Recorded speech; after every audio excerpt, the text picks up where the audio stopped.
Hello दोस्तों, एक बार फिर से स्वागत करता हूँ वार फार्मेसी के ऑनलाइन लर्निंग प्लेटफॉर्म पे।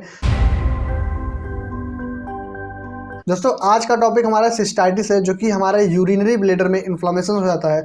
उसी को बोलते हैं हम लोग सिस्टाइटिस। मेडिकल टर्म में उसको सिस्टाइटिस बोलते हैं। तो इसके बारे में आज हम लोग बात करेंगे कि आखिर सिस्टाइटिस क्या होता है और इसमें क्या ट्रीटमेंट होता है, क्या डायग्नोसिस होता है और कौन कौन सी मेडिसिन प्रोवाइड करते हैं डॉक्टर, कौन कौन सी मेडिसिन रिकमेंड करते हैं। तो बिना टाइम वेस्ट किए चलिए अपने पॉइंट पे चलते हैं, अपने टॉपिक पे चलते हैं और बात करते हैं कि सिस्टाइटिस क्या होता है। देखिए यहाँ पे लिखा गया है, इन medical terms it is also called cystitis. यानी कहने का मतलब ये है कि मेडिकल टर्म में इसको सिस्टाइटिस कहते हैं। And it is medical conditions in which patient has pain and swelling in urinary bladder. कहने का मतलब ये है कि यह एक मेडिकल कंडीशन होता है जो कि पेशेंट को पेन होता है एंड स्वेलिंग, उनको सूजन हो जाता है। कहाँ हो जाता है? यूरिनरी ब्लैडर में। ये क्या है? ये यूरिनरी ब्लैडर होता है। इसमें क्या होता है, आपका पूरा यूरिन यहाँ पे इकट्ठा होता है। जब इसमें इकट्ठा भर जाता है फिर आपको यूरिनेशन, यानी जब ये भर जाता है तो आपको यूरिनेशन करना पड़ता है। तो बेसिकली ये यूरिन को स्टोर करता है, जिसको बोलते हैं ब्लैडर, यूरिनरी ब्लैडर। तो इसको मेडिकल टर्म में सिस्टाइटिस भी कहते हैं। अगर ब्लैडर में इन्फ्लामेशन हो जाएगा या फिर ब्लैडर में कोई इन्फेक्शन हो जाएगा तो इसको बोलते हैं सिस्टाइटिस। एंड चलिए आगे देखते हैं नेक्स्ट पॉइंट क्या है। यहाँ पे देखिए इसके सिम्टम्स क्या है, क्या क्या लक्षण है। अगर आपके यूरिनरी ब्लैडर में इन्फ्लामेशन हो गया, कोई इन्फेक्शन कॉज हो गया, तो क्या क्या लक्षण आपको देखने को मिलेंगे। सबसे पहला पेन इन यूरिनेशन, यानी यूरिनेशन करने पे आपको पेन का अभाव होगा। एंड बर्निंग इन यूरिनेशन, आपको जलन का भी फीलिंग होगा।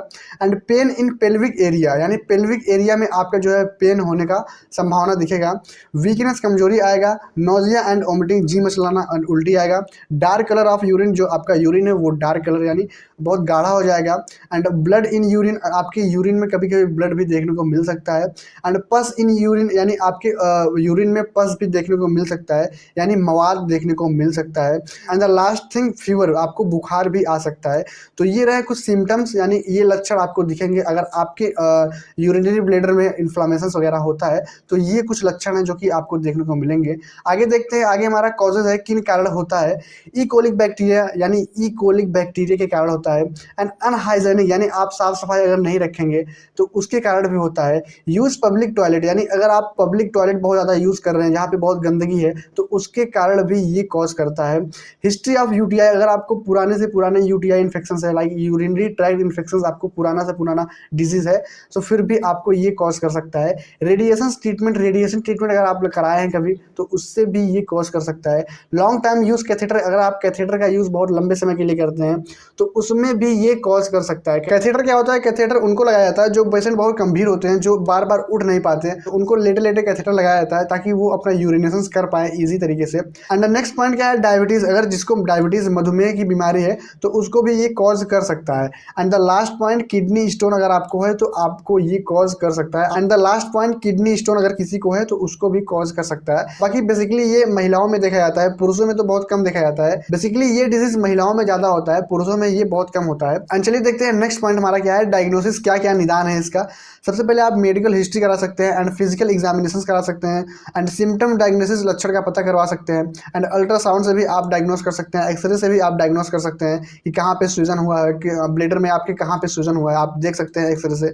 एंड यूरिन आरएम एक जांच होता है, इसको भी करा सकते हैं। एंड यूरिन कल्चर भी आप करा सकते हैं इसका डायग्नोसिस कराने के लिए।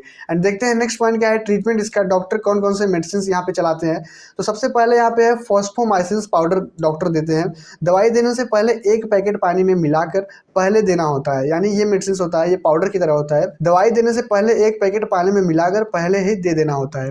एंड नेक्स्ट क्या है, नेक्स्ट लियोफ्लक्सासिन टैबलेट होता है, जो कि आप लोग भली भांति इसको जानते होंगे। ये एक बैक्टीरियल ग्रोथ को किल करता है। तो ये यहाँ पे लिखा है for decrease growth of bacteria, यानी बैक्टीरिया ग्रोथ को किल करता है, डिक्रीज करता है। जीवाणु वृद्धि को कम करने के लिए होता है, यानी ये क्या करता है, ये जीवाणु वृद्धि को ये नष्ट कर देता है, कम कर देता है। एंड इसका डोजेस क्या है, 500 mg BD, यानी 500 mg आप दिन में 2 बार ले सकते हैं, सुबह शाम। एंड नेक्स्ट टैबलेट है लियोफ्लक्सासिन ओरेंडाजोल, यानी यहाँ पे 2 टैबलेट है, 2 टैबलेट का कॉम्बिनेशन है। सबसे पहले इसका यूजेस देख लेते हैं। For decrease growth of bacteria, यानी बैक्टीरिया का जो है ये क्या करता है, डिक्रीज किल करता है। इसमें डोजेस क्या है, 750 mg OD, 750 mg दिन में एक बार लेना होता है। OD मतलब एक बार एंड BD मतलब 2 बार। तो 750 mg आप एक दिन में एक बार ले सकते हैं। एंड आगे देखते हैं नीरी आयुर्वेदिक सिरप। ये सिरप एक आयुर्वेदिक सिरप है। इसको कैसे कैसे यूज़ करना है, 5 ml दिन में 2 बार पानी डालकर देना होता है। आप क्या करेंगे, 5 ml इसको दिन में 2 बार कर सकते हैं, पानी में डालकर आप यूज़ कर सकते हैं इसका। तो चलिए आज का लेक्चर यहीं पे एंड होता है। आज हम लोग पढ़े कि सिस्टाइटिस क्या होता है, क्या सिम्टम्स है, क्या साइड इफेक्ट है एंड क्या क्या उसका मेडिकल ट्रीटमेंट है और क्या क्या डायग्नोसिस है। बाकी वीडियो पसंद आया तो वीडियो को एक लाइक करना ना भूलें एंड चैनल पर नए विजिट हो चैनल को सब्सक्राइब कर लीजिएगा ऐसी वीडियो के लिए। एंड चलिए मिलते हैं नेक्स्ट वीडियो में नए टॉपिक या नए इन्फॉर्मेशन वीडियो के साथ। तब तक के लिए बाय बाय, टाटा।